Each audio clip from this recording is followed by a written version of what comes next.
Bismillahirrohmanirrohim. Assalamualaikum warahmatullahi wabarakatuh. Perkenalkan, nama saya Dinda Azura Fembelita.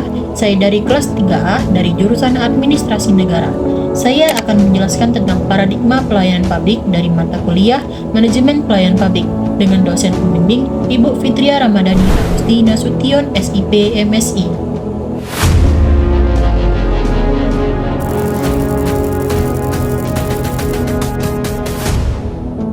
Pelayanan publik yang didukung oleh teknologi informasi saat ini sangat penting dikarenakan salah satu dimensi dari kualitas pelayanan adalah kecepatan pelayanan, di mana dimensi tersebut dikaitkan dengan teknologi informasi dan komunikasi.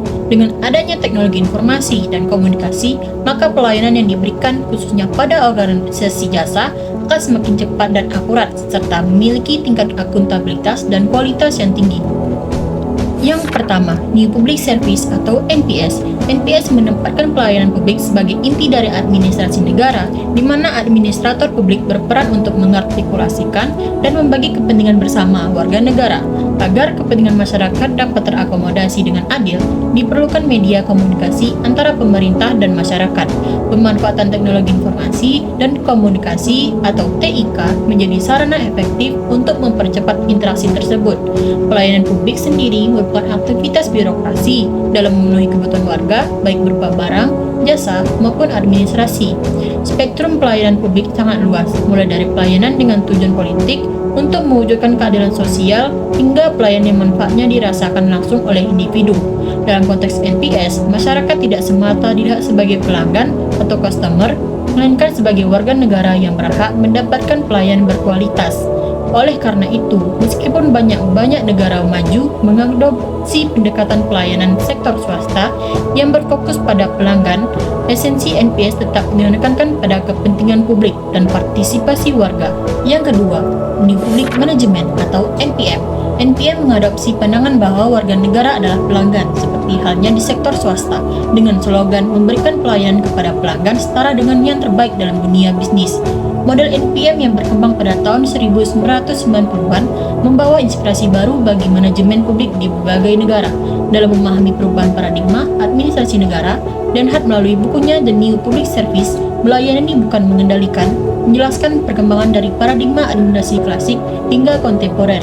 Buku ini mendapatkan sambutan positif dari para ahli dan memperhatikan administrasi negara karena memberikan perspektif alternatif dalam memahami administrasi publik. Sebelumnya, pada tahun 2000-an, Dan Hart juga telah menerbitkan gagasan yang sama dalam jurnal Public Administration Review dengan judul The New Public Service, melayani bukan mengendalikan. Yang ketiga, All Public Administration atau OPA. OPA dikritik oleh paradigma New Public Management. Secara konseptual, All Public Administration OPA berbeda dengan New Public Management. New Public Management mengacu kepada sekelompok ide dan praktik kontemporer untuk menggunakan pendekatan-pendekatan dalam sektor privat atau bisnis pada organisasi sektor publik.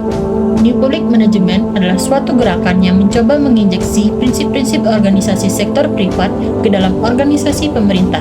Pemerintah yang kaku dan sentralistik, sebagaimana yang dianut oleh paradigma All Public Administration atau OPA, harus diganti dengan pemerintah yang berjiwa profitable dan wirausaha. Baiklah, hanya sedikit yang saya bisa sampaikan dari materi paradigma pelayanan publik. Kurang lebih saya mohon maaf, dan akan kita tutup dengan bacaan hamdalah, alhamdulillahirabbil alamin. Wassalamualaikum warahmatullahi wabarakatuh.